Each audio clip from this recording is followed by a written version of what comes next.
Magandang umaga po sa ating lahat. Ngayong umaga po ay tayo ay mag-uumpisa ng isang panibagong serye ng ating pong mga mensahe mula ngayong umaga hanggang sa loob ng almost 3 months hanggang December. So ang ating pong mga pagbubulay or pag-uusap ay nakapaloob tungkol sa usaping pamilya o pampamilya. Sino po sa mga narito ang kumpleto ang family na kasama ngayong umaga? Meron ba? O sino dito ang kasama ang kanyang asawa? Kasama ang anak? Okay. Ayon po sa Webster Dictionary, ang kahulugan daw ng family or pamilya ay ganito: basic unit in society, traditionally consisting of two parents rearing their children. Ano daw po ang sabi? Ito'y isang unit ng lipunan na binubuo ng magulang at merong mga anak. Sa madaling sabi, ang pamilya, according sa kahulugan yun ng dictionary yun, ay pagsasama ng dalawang tao, nagpasyang magsama bilang mag-asawa at nagkaroon ng mga anak. So, family, according sa dictionary. Ayon naman kay Myles Monroe, isang pastor at guro, family is the foundational unit for reproduction. Ibig sabihin, sa pamilya nangyayari yung pagpaparami. At ito ay siyempre sa pamamagitan ng pagsasama at pagtatalik ng mag-asawa na kasal. Pagdating sa bagay po na ito, marami tayong problema lalo na sa ating panahon ngayon. Pagdating sa same-sex marriage na ina-define na din ng ating panahon na isang pamilya. Yung lalo na sa mga lugar na pinapayagang mag-ikasal, lalaki sa lalaki, babae sa babae, at nag-a-adapt ng mga anak, ng mga bata, ina-consider na sila ng lipunan na family. Pamilya na din yun para sa kanila. Nagkakaroon tayo ng problema ngayon kasi nagbigay ng bagong kahulugan at mukha ng pamilya ang mundo. Gayong sa original na ibig sabihin ng isang pamilya, hindi ganon. And later, masusundan po natin yun. Kaya ang tanong ay, considered ba sila na isang family? Sa tingin ng mundo, yes, they are family. Kasi sa definition ng marami, for as long as there is love, family na yon. Ngunit alam natin hindi lamang yun ang sangkap ng pagiging isang pamilya. At mamaya po mas elaborate ko. Ang totoo, ito isang direktang paglaban at pagkontra sa orihinal na plano at disenyo ng Diyos sa isang pamilya. Kaya kung meron man sa ating family na maaaring pinapatunguhan ng landas, kailangan nating lumuhod ng matindi sa panalangin. How about yung mga hindi naman magkaanak? Lalaki at babae, mag-asawa, hindi magkaanak, nag-ampon. Considered ba sila na family? Doon sa kahulugan ng isang pamilya na binuklod ng Diyos, pinagsama. Pagdating sa hindi pagkakaanak, meron tayong consideration doon. Siyempre, yun ay isang medical concern. Pero for as long as na tama ang naging pag-uumpisa ng lalaki at babae, they can be considered as family. Kahit adapt lamang yung bata na meron sila. Dahil originally, ang family po ay nag-umpisa sa dalawang tao. Isang lalaki at isang babae. Sinabi din doon sa Webster Dictionary, ito ay basic unit in society. Meaning to say, dito nagmula ang lahat. Ang lipunan ay resulta ng pamilya. Kaya kung anong klaseng lipunan mayroon tayo, ay family is the prototype of society. Kaya kung magiging ano ang lipunan, ay malaki ang magiging papel na gagampanan ng bawat pamilya. Kung magiging ano ang lipunan. Ngayon, pagdating naman po sa Bible, at titinan natin ang family at yung history ng pamilya, paano ito pwedeng pakahulugan. Hindi lamang ito basic unit of society, ito rin ay maituturing na pinakauna at pinakamatandang institusyon na na-establish dito sa mundo. Ito ang pinakauna. Let's say for example, before nagkaroon ng government, ang family ay nariyan na.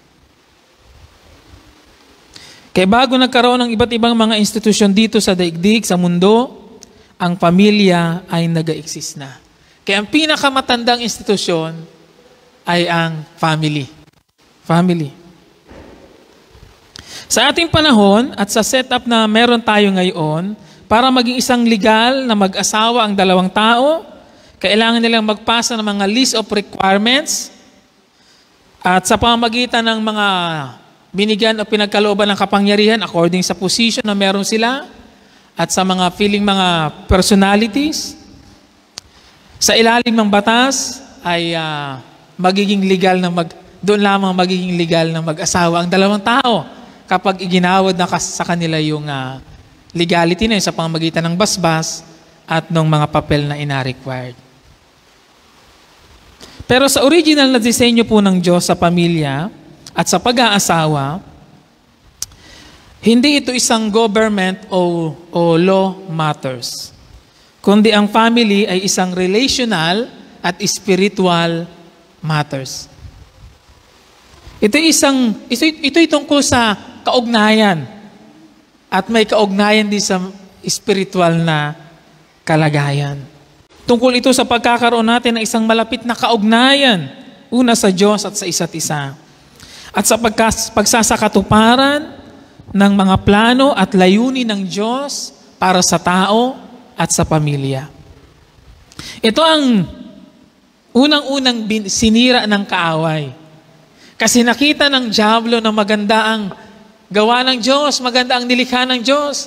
And among all His creations, ang tao ang pinakamaganda. Why? Because among all God's creation, tanging ang tao lamang ang kanyang nilikha at ginawa na ayon sa kanyang wangis. Everything else sa kanyang nilikha out of His words. Sa pamamagitan ng salita, sabi ng Biblia. Pero ang taong nilikha niya with effort. Kumuha siya ng putik, hinulma, hinugis. At ang sabi doon, itinulad niya ayon sa wangis ng Diyos. Kaya gaano ka-espesyal ang tao sa Diyos? Napaka-espesyal, napakaganda. At nakita ito ng kaaway kung gaano kahusay, kaganda ang ginawa ng Diyos. Ang tao. Kaaway. Pumasok sa eksena si Satanas sa mag-asawang Adan at Eva, Diyos. At nang sila'y magkaanak, pumasok uli siya sa eksena. Unang nangyari ang unang krimen sa kasaysayan ng mundo ay sa dalawang unang magkapatid na nabuhay dito. Kaya napakahalaga ng pamilya at alam ng kaaway ito. Kaya gano'n na lamang kapursigido ang dyablo na manghimasok, manira at mangwasak ng bawat pamilya o sambahayan. Ito ang pinakaunang institusyon na itinayo ng Diyos at ang Diyos ang author ng pamilya. Ang Diyos ay mayroong nasa isip ng pasimulan niya ang pamilya dito sa mundo. At ang totoo, sa pamilya niya unang ibinigay ang utos ng pamahalaan ang lahat ng kanyang nilikha. Maganda ang plano ng Diyos para sa tao, para sa mag-asawa, para sa pamilya. Malungkot nga lamang na nakasingit ang kaaway para guluhin iyon. Dahil alam ni Satanas na kung magiging matagumpay ang isang pamilya, ang katumbas noon ay kabiguan sa kanya. Kabiguan at pagkatalo sa kanyang panig. Kaya ngayong umaga po, babalikan natin sa Biblia bilang unang mensahe natin sa series na ito. At aaralin kung ano ba talaga ang original na disenyo ng Diyos pagdating sa pag-aasawa at pagpapamilya. When we say disenyo, design, ano bang ibig sabihin nun? Parang yung pastoral house na inatayo, tinayo. Para maging ganyan-ganyan yan ay nakabase doon sa design, sa iginuhit, sa idinrawing. Yun ang kanilang tularan. Dapat ay magiging ganun na ganun yun ayon doon sa blueprint, sa design na sinulat o dinrawing. At yun ang susundan ng mga manggagawa. Para kapag ka nakikita ang sandali, parang sala yan, hindi yan ang nasa design. Hindi yan ganyan ang magiging guide nila yon. So hindi po ang ibig sabihin natin sa ating pagbubulay ngayon. Titingnan natin sa Biblia, ano ba yung original design ng Diyos pagdating sa pag-aasawa at pagpapamilya. Yung picture na nasa isip ng Diyos patungkol dito. At meron po tayong talatang pagbabatayan. Babasahin natin ang Mateo 19, verse 1 hanggang sa mga sumunod na talata. Pagkatapos niyang ipangaral ang mga bagay na ito, umalis si Jesus sa Galilea at nagtungo sa lupain ng Hudiya sa kabila ng Ilog Jordan. Sinundan siya ng napakaraming tao at do'y pinagaling niya ang mga may sakit. Verse 3, mayroong ilang pariseyong lumapit sa kanya na humahanap ng maipaparatang sa kanya at tanong nila ang ganito, naayon ba sa kautusan na hiwalayan ng lalaki ang kanyang asawa sa kahit anong dahilan? Sumagot si Jesus, hindi ba ninyo nabasa na sa pasimula pa inilalang na ng Diyos ang tao na lalaki at babae? At siya rin na nagsabi, dahil dito iiwan ng lalaki ang kanyang ama't ina at magsasama sila ng kanyang asawa at sila'y magiging isa.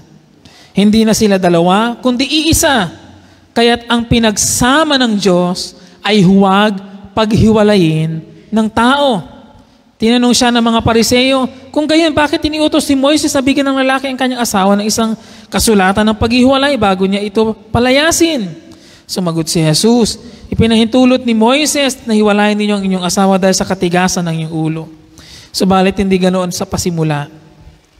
Ito ang sinasabi ko sa inyo, sino mang lalaking humiwalay sa kanyang asawa, maliban kung ang asawa niya ay nakikiapid, itinutulak niya ang kanyang asawa na mangalon niya. At siya'y mag-asawa ng iba ay nakakasala ng pangalon niya. At ang mag-asawa sa babaeng hiniwalayan ay nakakasala rin ng pangangalon niya. Ang ating pong binasang verse ay hindi lamang minsan natin mabasa dito sa Biblia. Sa unang aklat ng Biblia, sa Genesis ay una itong binanggit sa Genesis chapter 2. At ito ay binanggit din ni Apostol Pablo sa kanyang pagtuturo sa Epeso tungkol sa pagkakatulad ng iglesia at ng kaugnayan ng mag-asawa. Kaya merong malalim na pagbibigay diin ang Biblia pagdating sa pagtuturo tungkol dito. Okay po. So ano ang disenyo ng Diyos pagdating sa pag-aasawa at pagpapamilya? Una, base po dito sa ating binasang talata, at tayo magpo-focus actually doon sa verse 5 to 6. Dahil dito iiwan ng lalaki ang kanyang ama't ina at magsasama sila ng kanyang asawa at sila'y magiging isa. Hindi na sila dalawa, kundi iisa, kaya't ang pinagsama ng Diyos ay huwag paghiwalayin ng tao. Una po, sa disenyo ng Diyos sa pag-aasawa at pagpapamilya ay yung iiwan ang ama't ina. Iiwan ang ama't ina. The word iiwan, palagi ko hindi naman siya stranger na salita sa atin. Ang salitang iiwan ay isang simpleng salita lamang, pero mahirap sundin ng iba. Sa madaling sabi, sa oras daw po ng isang lalaki at ang isang babae ay naging mag-asawa na, ang unang inaasahan sa kanila na dapat nilang gawin ay bumukod, humiwalay ng tahanan, ng bahay. Iiwan na nila ang kanilang ama't ina, meaning to say, aalis sila sa poder ng kanilang magulang. Bubukod sila at magsasarili sila. Sa English, ginamit yung salitang leave. Leave his father and mother. Leave means go away from someone or for something. Kaya sa Tagalog, lumayo. Kaya ang nasa isip ng Diyos para sa mag-asawa ay aalis sila at lalayo physically sa kanilang mga magulang. Now, hindi ito nangangahulugan ng pagiging wala ng pakialam sa magulang, ng anak sa magulang at ng magulang sa kanilang anak. Sa halip ito ay pagbabago ng kalagayan na dati kay nasa ilalim ng pamumuno, pangangasiwa ng magulang, the moment na pumasok na sa pag-aasawa, nalilipat na yun sa asawa, especially sa part ng babae. Ang itinuturo po ng Biblia sa atin na ito, hindi kalooban ng Diyos ng mag-asawa ay manatiling nasa poder ng kanilang mga magulang. Kung meron man po akong bato-bato sa langit ang tamaan ay huwag pong ibato pabalik nawa sa akin. Pero ito isang reality sa marami sa atin sa panahon ngayon, even among Christians community. Pero yun po ang sinasabi ng ating Biblia. Hindi kalooban ng Diyos na manatili sa poder ng kanilang magulang ang isang mag-asawa. Itinakda ng Diyos ang mag-asawa ay aalis, iiwan, lalayo, bubukod ng tahanan para bumuo ng kanilang sariling pamilya. Kaya sa pag-aasawa, pagdating sa pagiging praktikal, higit na mas mahalaga na pinapaghandaan ang pinaghahandaan na hindi yung kasal, kung hindi yung mangyayari pagkatapos ng kasal. Kasi ang sitwasyon na meron tayo sa marami ngayon sa panahon natin, ang laki ng inabigay na effort and resources pagdating sa araw ng kasal without thinking and preparing what will happen after that. Ano ang susunod pagkatapos noon? Kung merong kakayanan, hindi naman masama yun. But still, we need to be careful. Bakit natin gagawin yon? Kasi according sa Bible, anumang pagsasaya na hindi na nararapat o sobra, ay itinuturing na walang taros na pagsasaya. Kaya kahit may kakayanan ka na gawin yon, pero kung yun ay maaaring isang klase na ng walang taros na pagsasaya, we need to consider. Dahil hindi yun ang mahalaga sa paningin ng Diyos.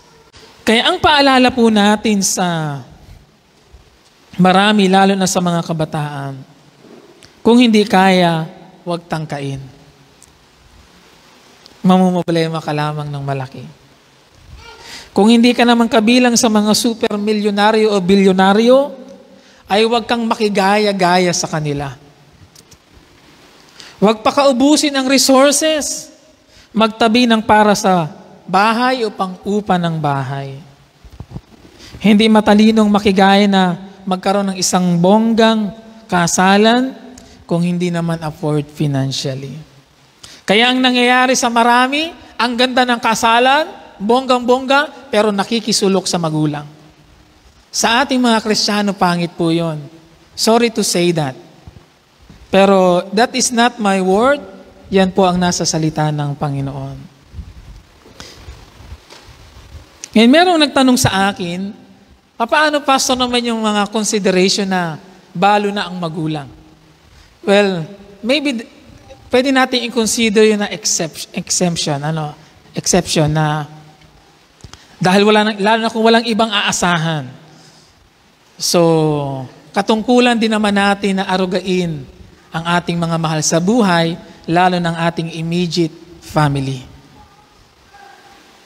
Katulad ni Ate Tessie, balo na yan. Wala namang iwanang mag-isa ng mga anak. Pero sa normal na sitwasyon, ganito po natin siya titingnan.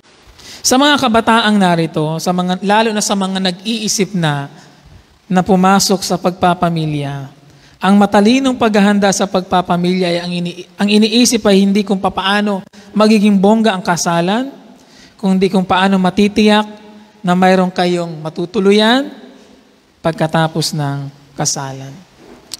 Simple is beautiful kung marunong tayong tumingin kung anong tunay na mahalaga sa buhay. Hindi ko sinasabing bawal gawin yon, lalo na kung financially stable. Ang sinasabi ko lamang, maging careful tayo bakit natin ginagawa ang isang bagay. Kaya sa mga papasok sa pag-aasawa, mahalagang naiintindihan po natin ito. Sa mga kabataan, kung hindi pa ninyo kaya na umalis sa puder ng inyong mga magulang, ng iyong ama't ina, kung hindi mo pa kayang mapalayo sa kanila, then huwag ka munang mag-asawa. Kung magiging asa ka din lamang sa iyong magulang, sa oras na ikay mag-asawa, huwag ka na munang mag-asawa. Hindi ganyan ang pag-aasawa at pagpapamilya na nasa isip ng Diyos. Maraming pumapasok sa pag-aasawa na nagiging consideration lamang ay ang pagmamahalan nila sa isa't isa. Ilalaban nila yun hanggang kamatayan, basta mahal nila ang isa't isa. Oo, maganda yun na merong pagmamahalan. Hindi naman pwedeng magsama na wala din pagmamahalan. Ang hirap din naman ng ganun. Pero hindi lamang iyon ang mahalaga. And take note sa ating pong binasang talata at utos, ito ay naka-address sa mga lalaki. Naka-address sa mga lalaki, hindi sa mga babae. Pwede po bang itaas ang kamay ng mga kalalakihang narito? Mga kabataan man at adult. Okay. Guhitan nyo kung hawak nyo inyong Biblia. Yung sulat na yun, yung utos na yun, naka-address sa mga kalalakihan, hindi sa mga babae. Bakit? Dahil by God's design, ang lalaki ang tatayong leader and provider ng kanyang pamilya. Hindi vice versa. By God's design. Ngayon, acceptable na sa ating panahon ngayon na parehong may trabaho. Ina-consider na natin. Pero by God's design, ang leader at provider ng pamilya ay hindi babae, ang lalaki. Kaya ang payo ko sa mga kalalakihan, especially sa mga kabataan, huwag kayong manliligaw at maiibigin ang mga kadalagahan kung wala naman kayong kakayang bumuhay pa ng pamilya. Paparusahan nyo lamang yung inyong magiging asawa at pamilya. Sa mga dalaga namang narito, huwag kayong oo ng oo. At huwag kayong pakakasal kung hindi pa kayo kayang itira at ibukod ng bahay ng lalaking iyon. Mauubusan lamang kayo ng tubig kakaiyak. In short, huwag kayong pakakasal kung wala pang trabaho. Alam niyo po sa pagtuturo ni Miles Monroe, sabi niya, ang unang hanapin ay may trabaho. Dapat may trabaho. Luha-luha pagdating sa dulo. Huwag lang puro damdamin ng pairalin. Kung ayaw na sa huli, iiyak at naghahanap ng masasandalan. Na pumasok sa pag-aasawa at pagpapamilya, ito hindi lamang tungkol na sa inyong dalawa, ito'y tungkol na sa future ng inyong pamilya. Sana'y ganun na mag-isip ang mga kabataan, sa atin, marami sa atin, na once na mag-decide tayong pumasok sa pag-aasawa, ibig sabihin noon, mga taong ready na para magpamilya. Sabihin mo sa iyong katabi, ang pag-aasawa ay sa mga taong ready na para magpamilya. Hindi ito sa mga basta nagmamahalan lamang. Madaming mga nagmamahalan, nagpakasal, naghiwalay. Ngayon, sa kabilang banda po ng utos na yon, gusto kong basahin uli sa inyo, kasi bagaman hindi nakasulat, pero meron siyang nasa likod na utos din. Babasahin ko uli yung verse na yon. Dahil dito iiwan ng lalaki ang kanyang ama't ina at magsasama sila ng kanyang asawa at magiging isa. Sa kabilang banda po ng utos na yon, gusto kong maunawaan din ng mga magulang ang bagay na ito. Hindi masamang magpadama at magpaabot ng pagmamalasakit sa mga anak o pagtulong, mabuti yon, maganda yon. Pero hindi palaging maganda ang resulta. Kapag hinahayaan natin ang ating mga anak na maging dependent sa atin, hindi natin sila tinuturuan, na matutong tumayo sa kanilang sarili, lumago sa kakayanan at sa karunungan. Kasi nagiging asa sila sa atin. Hindi natin sila matutulungan ng ganon. Kaya hindi man nakasulat sa talatang binasa natin, ngunit pansin ninyo sa likod ng talatang iyon, ang sabi, iiwan ng lalaki ang kanyang ama't ina. Pero nasa likod ng utos ay nagsasabing, nanay, tatay, release your children. Release your daughter. Release your son. Huwag mong talian kung may asawa na. Hindi na iyo yan. Hindi mo na yan pag-aari. May kaugnayan ka pa rin sa kanya bilang magulang, anak sa magulang, magulang sa anak, pero hanggang doon na lang yon. At yung pagmamalasakitan. Pero hindi na natin sila pwedeng talian tulad ng dati. Na pwede nating hila-hilahin anumang oras. Naunawaan po ba ninyo ako? Release your children. At kaakibat nito ay ang buong otoridad ay nawawala sa magulang the moment na ang kanilang anak ay nagkaroon ng asawa. Kaya ibig sabihin po nito, wala na tayong karapatan na manduhan o ikontrol ng kanilang magiging kilos at pasya. We can give advice. Pwede natin tayong magbigay ng payo, pero hindi natin ipipilit yung atin. Nasa kanila ang buong laya na magpasya. At kung sa palagay natin ay maaring mabigo sila sa kanilang iniisip, minsan magandang hayaan natin yon para makita nila kung ano ang lesson sa likod noon. May mga bagay na inapahintulot din ng Diyos para sa higit nating ikatututo. Kaya ang unang bahagi ng picture pagdating sa pagpasok sa pag-aasawa at pagpapamilya ay yung kinakailangang humiwalay. Nga ito yung taas, ito yung taas na bahagi. Yung sunod na bahagi naman ng picture ay yung sinabi din sa the same verse. Magsasama sila ng kanyang asawa. Kaya iiwan ng magulang, and then pangalawa, magsasama. Ang disenyo ng Diyos ay magsasama. Maraming nag-aasawa pero hindi nagsasama sa iba't ibang kadahilanan. Kung ang Biblia ang tatanungin, hindi kalooban ng Diyos ang ganong arrangement. Hindi ganyan ang disenyo ng Diyos pagdating sa pag-aasawa. Kung minsan, nagiging magaan na sa ating panahon ang ganong setup dahil sa iba't ibang mga sitwasyon. Let's say, for example, financially, dahil sa financial na pangangailangan. Kaya kailangan either ang lalaki or ang babae ay mangibang bansa, mangibang bayan para magtrabaho, para maiprovide ang pangangailangang pinansyal ng kanilang pamilya. Considering that, yes, naunawaan natin yung bilang kapwa-tao. Pero again, babalik tayo sa ano ang isinulat, nakasulat at itinuturo ng Biblia pagdating sa bahaging ito. Malinaw sa ating binabasa at inaaral ngayon na hindi na ayon sa kalooban ng Diyos na ang mag-asawa ay magkalayo. Hindi na ayon sa kalooban ng Diyos na ang mag-asawa ay magkalayo physically ng mahabang panahon. Alam niyo po ba ang nangyari kay Adan at Eva? Hindi naman sila napakatagal nagkahiwalay. Pero the moment na sila hindi magkasama, doon pumasok sa eksena si Satanas. At doon nangyari ang pagkakasala.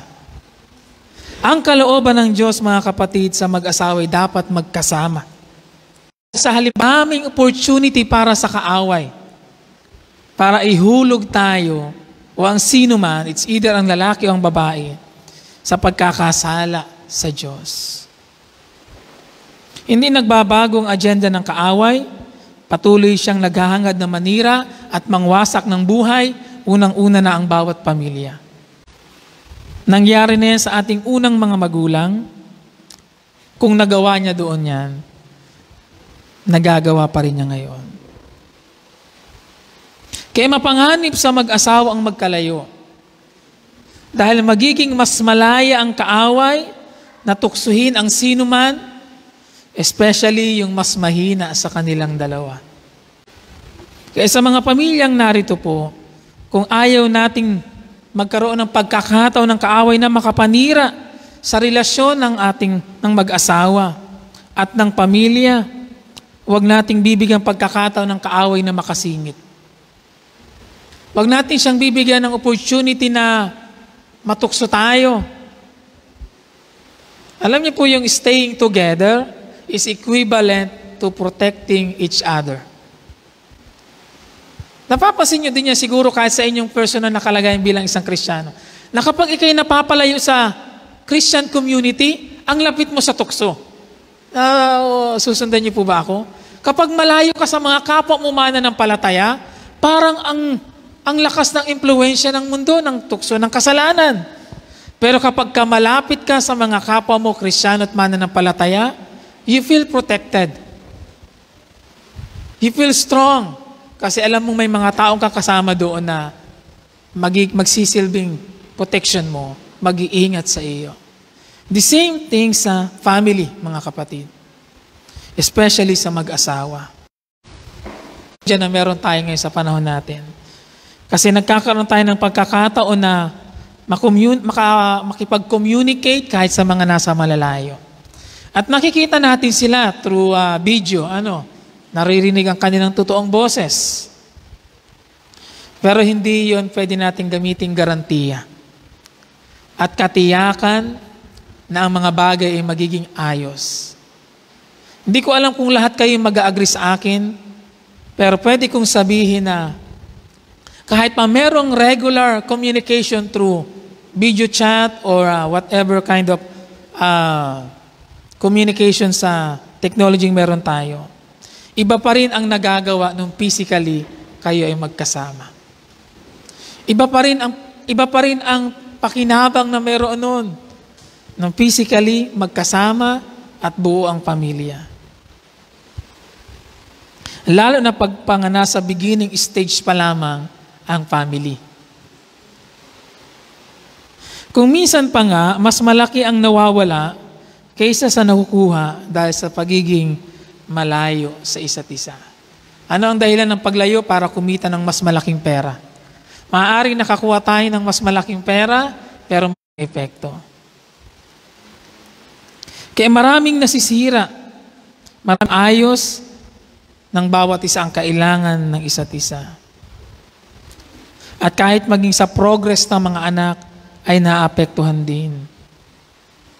Dahil para magkaroon po ng isang maayos na pagmamature ang mga bata as they grow, kailangan both physically present ang mga magulang. Kahit po ang mga, anong tawag dun sa mga, ang profession ay yung psychology, yung something ganun. Kahit sila ina-advise nila na hindi advisable na magkalayo ang mga tao physically, kundi emotionally, mentally, at spiritually. Yun ang namimiss ng marami minsan. Kaya nauunawaan po natin na by God's design, dapat ganito siya nangyayari. Dapat magkasama ang mag-asawa, ang pamilya. Sa English po, ginamit yung salitang cleave. Kaya, leave your parents and cleave with your partner. Ang ibig pong sabihin noon, sa wikang Hebreo ay dabak, nang ibig sabihin ay to pursue closely, to be joined together, sinong magsama sa wikang Hebreo, dabak. Magkaroon ng malapit na kaugnayan sa isa't isa, dapat magkasama, at merong mahigpit na kapit sa isa't isa. Sa isang komentary, sinabi ang ganito, shall be cemented to his wife. Parang nakasimento. Dikit na dikit, kapit na kapit. Ganong klase ng kaugnayan, dapat meron daw ang mag-asawa, ang pamilya. Kaya ang kalooban ng Diyos ay magkaroon ng isang napakalapit na kaugnayan sa isa't isa to the point na hindi mo kayang paghiwalayin. Nakikita po ba natin ang picture na inapakita sa atin ng Bible tungkol sa pagpasok sa relasyon at sa pagpapamilya? Bago ako lumipat ng sunod na punto, gusto kong sagutin ng ilang mahalagang tanong na makikita natin lahat ng sagot sa iisang talatang ito. Ang unang tanong, sino ang pinapayagang magsama? Sino lang ang pinapayagang magsama? Isang lalaki at isang babae. First, take note natin yung salitang isa. Ilan ang pinapayagang magsama? Isang lalaki at isang babae. Hindi isang lalaki at dalawang babae. Sabihin mo sa iyong katabi, Paul yun. Sa Biblia. Kaya malinaw yun sa Biblia, ano po? Sino ang pinapayagang magsama at ilan? Isa lang. Isang lalaki, isang babae. And then yung second word nga ay yung the word na lalaki at babae. Sino ang pinapayagan at ina-allowed ng Bibliang magsama bilang mag-asawa? Isang lalaki at isang babae. Hindi isang lalaki at isang lalaki. Hindi isang babae at isang babae. Malinaw yun sa Bible. Ito ang bagay na binabago ng mundo ngayon sa impluwensya ng dyablo. Nakakaroon ng iba't ibang pananaw tungkol sa gender equality. Anong haba na nung LGBTQ+? Anong haba na? Siguro madadagdagan pa ng minus yun. O multiplication. May plus na sa dulo eh. Kitang-kita ang pagiging makalaman ng tao. Dahil lantaran ang ginagawa ng tao para labanan ang kalooban at plano ng Diyos para sa tao. Nagsasama at ikinakasal ang parehong lalaki at babae at inilalaban ang kanilang katwiran. Dahil sabi nila, mahalagay nagmamahalan kami regardless ng kung ano man ang aming kasarian. But let me say this, mga kapatid, hindi lamang ito tungkol sa pagmamahalan pagdating sa pagpasok sa pag-aasawa at pagpapamilya. It's not just about love. It's about God's creation. It's about God's plan. It's about God's will. And it's about God's holiness. Pagdating sa pagpasok sa pag-aasawa at pagpapamilya, hindi lamang siya tungkol sa pagmamahalan. Kailangan natin i-consider ang maraming bagay. Yan ay tungkol sa disenyo ng Diyos, sa paglikha ng Diyos, tungkol yan sa plano ng Diyos, tungkol yan sa kalooban ng Diyos. At tungkol din yan sa kabanhalan ng Diyos. Kaya kung meron mang tayong una at higit na dapat i-consider, ay hindi ang ating nararamdaman, mga kabataan, sa isa't isa, kung hindi kung ano ang kalooban ng Diyos. Tama ba yan? Malulugod ba ang Diyos dyan? Kalooban ba yan ng Diyos? Obviously, the answer is no. Hindi ako galit sa mga sinasabi nating mga tomboy, yung babae pero ang kilos ay tulad ng sa lalaki, mga bakla na lalaki pero ang kumikilos sa tulad ng babae. Hindi ako nagagalit sa kanila. Hindi natin sinisiraan ng sino man. Dahil ang totoo, marami sa mga nasa ganitong kalagayan ay resulta ng impluwensyang meron sa kapaligiran. And even the truth, sad to say, na ito'y resulta ng isang klase ng pamilya na kanilang kinalakhan. Kaya sabi ko po kanina sa introduction, kung ano man ang lipunang meron tayo, ay resulta ng kung anong klaseng sambahayan meron. Kaya nag-reflect lahat sa pamilya, bakit merong ganoon. Pero one thing na hindi natin pwedeng i-deny, ay ito isang bagay na kinamumuhian at kinapuputan ng Diyos. As the Bible said sa Romans chapter 1 verse 18, nahahayag mula sa langit ang puot ng Diyos laban sa lahat ng kalapastangan at kasamaan ng mga taong sumisiil sa katotohanan sa pamamagitan ng kanilang kasamaan. And then sa bandang baba ng mga verses na yan, mababasa po natin yung tungkol sa issue ng pagsasama ng parehong babae, parehong lalaki. Sa atin ng mga Kristiyano, ito isang bagay na dapat maging dapat na napakalinaw mga kapatid. Para tayong magkaroon ng isang Kristiyanong pamilya, kailangan ang ating binubuong pamilya ay naayon sa disenyo at kalooban ng Diyos. Kaya sa tanong na sino ang pinapayagang magsama, meron pang isa pang sagot doon. Ang Diyos din lang ang mag-decide at magabigay at magatiyak kung sino talaga ang tamang tao na makakasama mo. Hindi ikaw ang pipili. Kahit parehong pasok kayo sa criteria na isang lalaki at isang babae, hindi rin agad-agad. Hindi ibig sabihin na naramdaman mo siya na ngayon. Kailangang matiyak natin sa Diyos. Katulad ng sinabi ng Diyos ng Biblia sa Genesis chapter 2 verse 22, ang tadyang na ito ginawa niyang isang babae and then inilapit ng Diyos sa lalaki. Kaya ang Diyos ang maglalapit ng tamang tao para sa atin. Pangalawang tanong na gusto kong masagot sa verse din na ito, kailan pwedeng magsama? Kailan pwedeng magsama? Kailan pwedeng magsama? Kapag ka mag-asawa na. Hindi kalooban ng Diyos ang pagsasamang labas pa sa kasal. Ang pagsasama ay sa konteksto ng pamilya at pag-aasawa ay isang seryosong bagay sa Diyos. Again, sa mga kabataang narito, kung hindi pa kayo ready na magpamilya, huwag niyong ilalagay ang inyong sarili sa isang sitwasyon na kayong dalawa lamang ang magkasama. Dahil malaki ang posibilidad na mahulog kayo sa kasalanan. Sa mga kabataang meron na ditong mga boyfriend o girlfriend, meaning to say kayo nag-iisip ng magpamilya, may boyfriend ka na may girlfriend ka na. So meaning to say, ang nasa isip mo, magpamilya ka na. O tanongin mo yung katabi mo, ang naisip mo, magpamilya ka na, Ngayon, kung meron ka ng boyfriend at girlfriend, at nasa isip mo yung magpamilya ka na, huwag niyong ilalagay ang inyong sarili sa isang sitwasyon na kayo lang ang magkasama. Dahil malaki ang possibility na kayo mahulog sa tukso.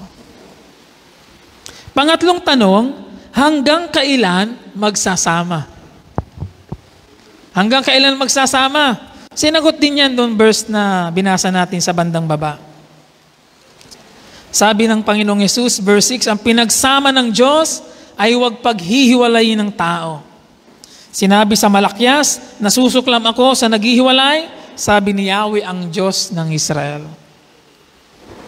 Kaya hanggang kailan magsasama? Hanggang kamatayan. O hanggang ang isa ay namatay. Isang napakalaking kasalanan sa Diyos ang paghihiwalay. Ang Diyos ay namumuhi at laban sa paghihiwalay. Kaya ang diborsyo ay hindi kailanman naging bahagi ng disenyo ng Diyos. Kaya kung may mga hindi man pagkakaunawaan sa pamilya, sa mag-asawa, ang umalis ay hindi dapat maging option para ayusin ang problema. Iisa lang ang inaalaw ni Jesus na pwedeng maging dahilan ng paghihiwalay. Ang sabi niya sa verse 9, sa Mateo 19 verse 9, sino mang lalaking umiwalay sa kanyang asawa sa anumang dahilan liban sa pakikiapid. Kaya ang tanging pinanggit lamang ng Panginoong Yesus na pwedeng maging valid reason ng paghihiwalay ay kung merong pakikiapid na kasalanan. Kaya ano ang mahalagang paalala at pagtuturo na ibinibigay nito sa atin? Hindi lamang ito totoo para sa mga kabataan, totoo rin ito para sa mga magulang na nanarito.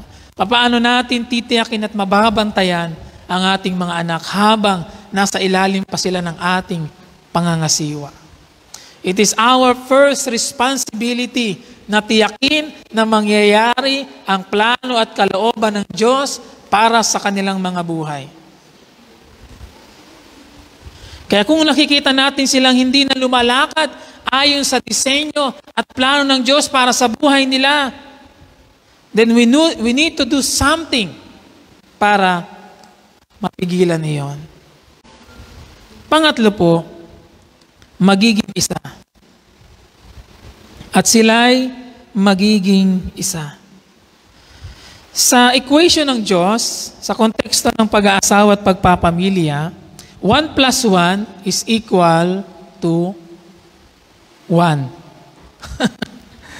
Sa atin, sa tao, 1 plus 1 is equals to 2, syempre. Pero sa Diyos, pagdating sa konteksto ng pag-aasawa at pagpapamilya, 1 plus 1 is equals to 1. Ang mag-asawa ay nagiging isa. Ano pong ibig sabihin nito? Actually, napaka-broad ng ibig sabihin nito. Maraming mga punto na pwedeng ipailalim. Pero susubukan ko lang i-highlight ang ilan. Ilan sa ibig sabihin nito ay, una ito, nagiging isa sa pangarap, hangarin at layunin sa buhay. Meaning to say, nagkakaroon na kayo ng iisang hinahangad at nilalayo na mapangyari at ma-accomplish sa buhay. Kaiba nung kayo hindi pa mag-asawa, meron kayong magkaibang inapursu. Meron kayong magkaibang gustong maabot na pangarap at layuning gustong mapangyari.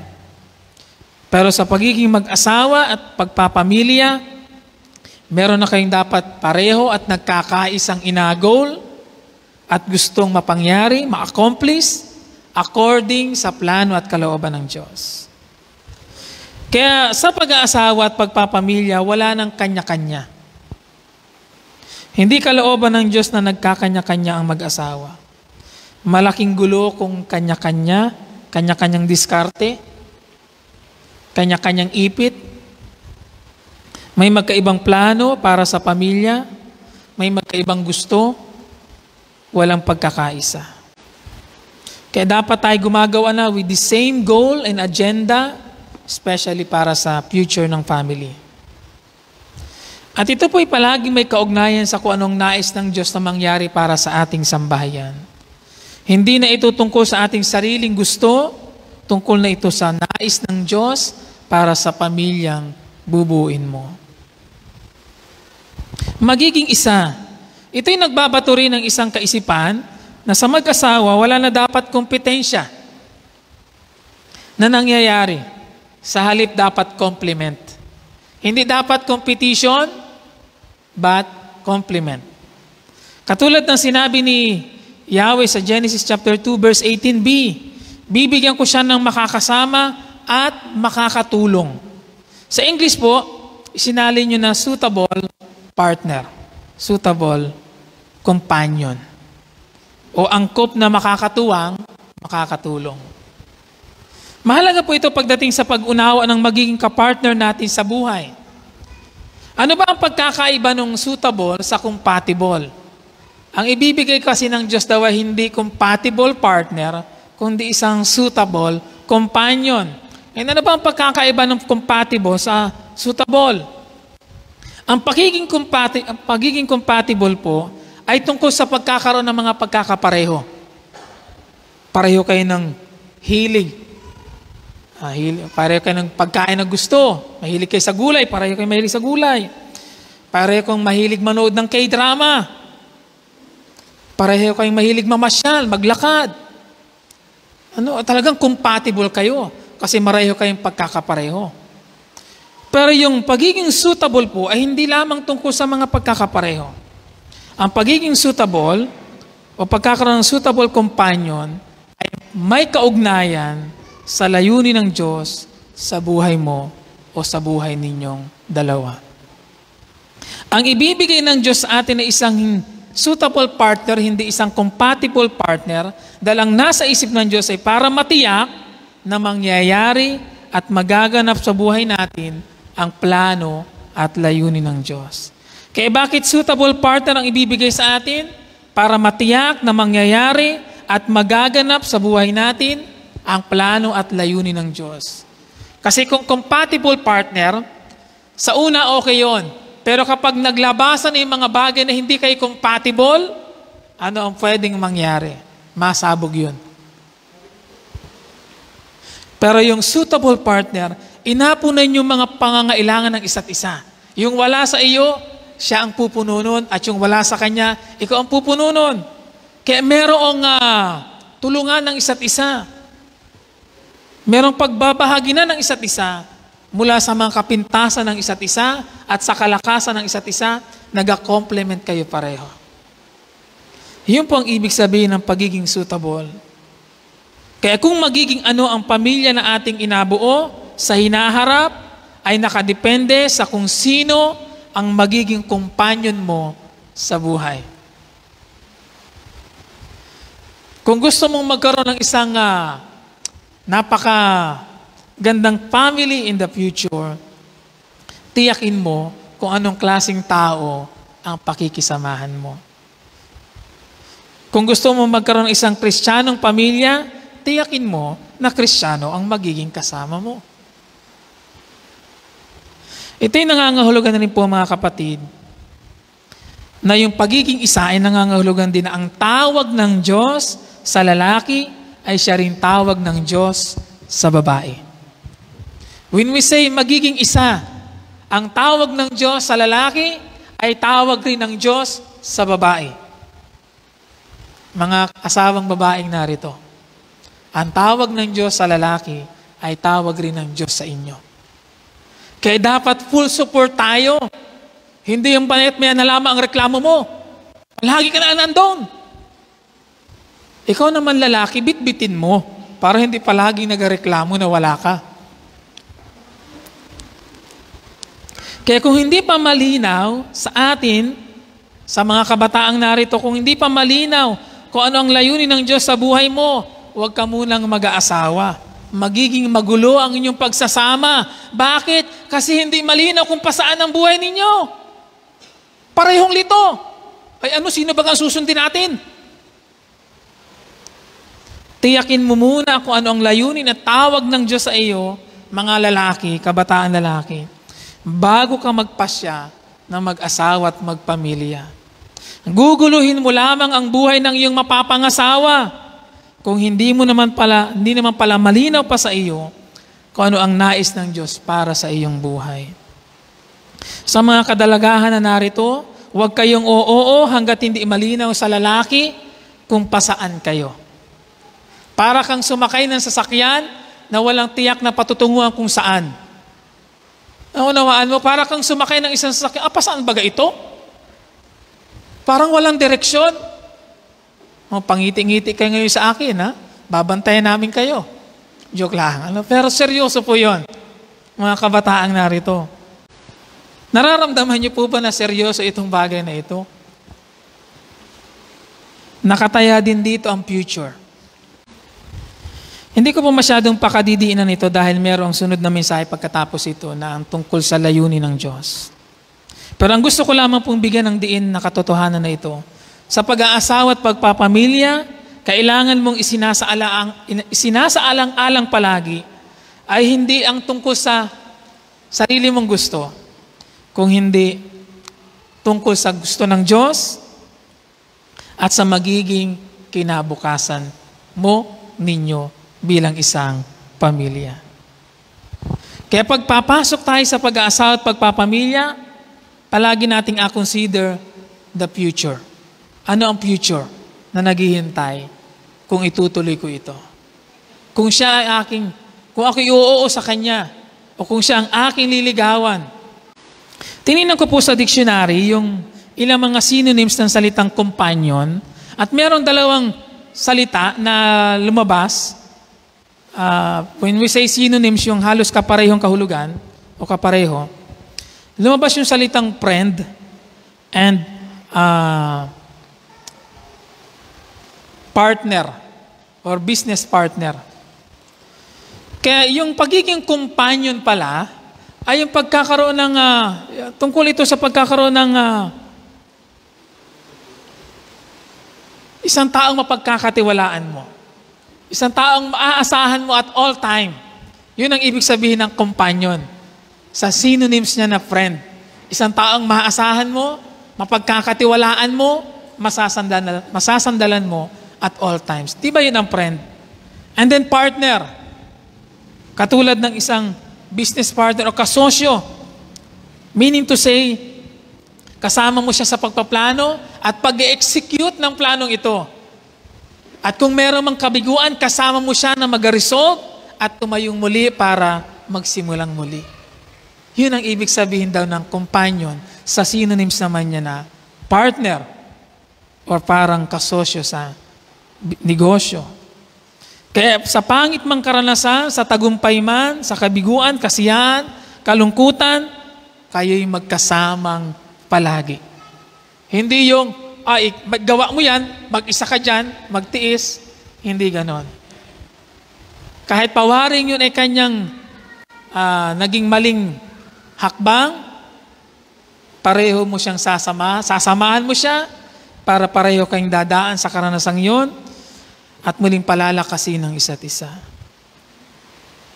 Hindi ba isang napakagandang model ito na inabuo natin sa pagtatayo ng isang pamilya? Ito ang klase ng larawan na kailangang maisalarawan, mabuo para magkaroon tayo ng isang pamilyang naayon sa nasa isip ng Diyos. Kaya ang asawa ay dapat inaturing nating best and trusted partner at all time. Hindi mo kaaway, hindi mo kaagawang yung asawa. She is your partner, he is your partner para ma-accomplish mo ang assignment ng Diyos na inapagawa niya sa inyo. Ang pagiging isa, last po, ang pagiging isa din ay may component ng pagiging isa sa mga pag-aari. Hindi lamang sa mga material, kundi maging sa sariling katawan according sa sinabi ni Apostol Pablo.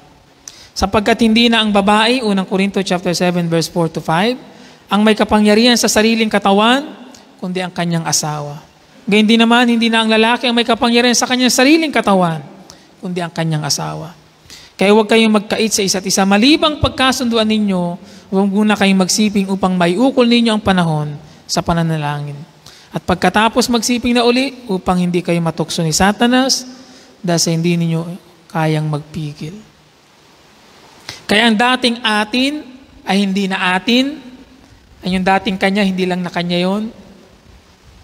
Nagiging inyo na yung isa't isa. Kaya kung mapapansin po natin, yung pagiging isa ay sumasakop sa halos kabuuan ng ating buhay at pagkatao. Bilang mag-asawa. Sa disenyo na Diyos, nagiging isa na ang mag-asawa, hindi lamang sa isang bahagi, kundi sa halos buong bahagi ng kanilang buhay, kalooban, pisikal, at lalo tigit sa espiritual. Ano nga po ang equation ng Diyos? 1 plus 1 is equals to 1. Ganyan po natin titingnan yun. Kaya sa mga kabataan narito, kung hindi ka pa ready na pakailaman ang buhay mo, ay huwag ka munang mag-isip-isip na magpamilya. Kasi pagdating sa pagpasok sa pag-aasawa at pagpapamilya, ang mga bagay na umiiral ay hindi na ang mga bagay na tungkol lamang sa iyo, kundi tungkol na sa inyong dalawa. Sa aking pagtatapos, ang striking truth na gusto ko pong ibato sa atin na ito, ano man ang ating ginagawa na labas sa orihinal na plano at disenyo ng Diyos, pagdating lalo na sa konteksto ng pag-aasawa at pagpapamilya, ay isang pagsuway at kasalanan sa Diyos. Ano man ang ating ginagawa na labas sa orihinal na plano at disenyo ng Diyos, ay pagsuway sa kalooban ng Diyos. Kahit hindi sa area ng pamilya at pag-aasawa, kahit sa ibang area ng ating buhay, basta malinaw na hindi ganyan ang inasabi ng Biblia, hindi ganyan ang inaturo ng salita ng Diyos, hindi ganyan ang inapicture ng Bible, tayo nagkakasala sa Diyos. Hindi na tayo kumikilos at namumuhay ng ayon sa kalooban ng Diyos. Simply because ang ating ginagawa iba na sa kung ano ang inaasahan ng Diyos na dapat niyang makita sa atin. Kaya kung meron man tayong dapat na unang bantayan, at ingatan ay ang ating pamilya. Ang kaaway ay nag-uumpisa sa pamilya at hindi pa rin nagbabago ang goal ng kaaway na manira at mangwasak ng mga pamilya. Bakit naisirain ng kaaway ang pamilya? Dahil sa maaring magawa ng pamilya. Kung ang pamilya ay namumuhay ayon sa layunin at kalooban ng Diyos, unti-unting natatalo natin ang kaharian ng kaaway sa mundong ito. Pero kapag ang pamilya ay mga wasak at ang pag-uumpisa ng pagpasok sa pagpapaasawa at pagpapamilya ay sa sala, tuwang-tuwa ang kaaway. Kasi alam niya ang magiging resulta ng pagkatapos. At yun ay nag-reflect sa lipunang meron tayo. Kaya kung ano ang lipunang meron tayo, majority ng pamilya noon ay ina-reflect na, kasi ganito. Kaya ganyan ang lipunan na umiiral kasi majority ng pamilya ay ganito. Kung gusto nating maiba ang klase ng komunidad na meron tayo, let's start with the family. At magsimula yun sa atin. Kung gusto nating makakreate ng isang Christian community, Christian family, then kailangan nating matiyak na tayo ba ay sumusunod sa design ng Diyos. Kamusta ang kalagayan po ng inyong pamilya ngayon? Kamusta kayo bilang mag-asawa? Kayo ba'y lumalakad ayon sa kalooban ng Diyos? Mga kabataan, kamusta ang inyong mga ninanais at tinahangad sa buhay? At kamusta ang inyong pag-iisip pagdating sa inyong future? Ang iyo bang pamilya sa kasalukuyan dumadaan sa mabigat na problema? Meron ba dito ang pamilya kasalukuyang sira at wasak dahil sa kasalanan? Humingi tayo ng habag at biyaya sa Diyos. Hindi natin kayang ayusin at buuin ang isang bagay na nawasak. Wala tayong ganong kakayanan. Ang Diyos lamang ang makagagawa nun. Mahirap at magiging masakit na buuin ang isang nasira, lalo na kung yun ay mga kaugnayan sa pamilya. Pero humingi tayo ng habag sa Diyos dahil kaya ng Diyos na ayusin ang mga nasira na. Hindi papayag ang kaaway na maging masaya at matagumpay ang pamilya dahil ayaw niyang makitang manatiling maganda ang mga ginawa ng Diyos na maganda. But one thing na pwede rin nating masigurado ay hindi rin papayag ang Diyos na magtagumpay si Satanas. Ang totoo ay natalo na siya sa pamamagitan ng ating Panginoong Yesus. Kaya kung ikaw ay nasa kasalukuyang sitwasyon, ang family mo ay sira, sa anumang dahilan, kung meron mang kasalanang na-involve, ang hawak sa pananampalatayang meron ka sa Panginoong Yesus. At manalig na isang araw, gagawa ang Diyos para ayusin at buuin ang pamilyang ito. Kung ikaw naman sa iyong sambahayan ng Kristiyano pa lamang, kung ikaw pa lamang ang pamilya sa inyong sambahayan, nakakilala sa Panginoon, at ang iba ay hindi pa, dalawang bagay ang kailangan mo ipanalangin. Panalangin mo na gumawa ang Diyos sa buhay ng iyong sambahayan, ng iyong mga kapamilya. Kung ikay anak, ipanalangin mo yung mga kapatid at magulang. Kung ikay tatay, ipanalangin mo yung asawa at mga anak. Kung ikay nanay, ipanalangin mo yung asawang lalaki at ang iyong mga anak. Nakahabagan ng Diyos at makilala nila ang Panginoong Yesus. Pangalawa, kung ikay kabataan na nakakilala sa inyong pamilya at nag-iisa ka lamang na Kristiyano sa inyong pamilya, tiyakin mo na ang bubuin mong pamilya ay ang pamilyang ayon sa idinisenyo ng Diyos. Follow God's design. Follow His will. Follow His plan. Hindi lamang tayo makabubuo ng isang Christian family at community. Higit sa lahat, mapapasaya natin ang Diyos. Mabibigang lugod natin ang Diyos. So ano ang hamon na meron po tayo ngayong umaga? Maaring dalawang hamon na meron po tayo ngayong umaga. Una sa mga pamilya na. Doon sa existing family na meron na tayo ngayon. Ang hamon sa atin ay, ano ang pwede pa nating magawa sa kakayanang meron pa tayo at sa effort na pwede pa nating maidagdag para maakay ang ating pamilya na bumalik sa orihinal na disenyo ng Diyos. Pangalawa, sa mga nag-iisip at papasok sa pagpapamilya. Ano ang mga bagay na kailangan mong ayusin sa iyong buhay at sa iyong sarili para maging karapat-dapat ka at magkaroon ng isang maayos na pagbuo ng pamilya. Ang panalangin po natin ngayong umaga ay nakatuon sa pamilya at sa mga papasok sa pagpapamilya. At sa loob po ng 3 buwan, tatalakayin natin ang iba't ibang bahagi at aspeto ng pamilya. Tungkol sa mga magulang, tungkol sa papel ng mga anak, tungkol sa mga tungkulin sa isa't isa, mga conflicts ng family, mga pagpapatibay ng pagsasamahan. Lahat po yan dadaanan natin for 3 months hanggang December.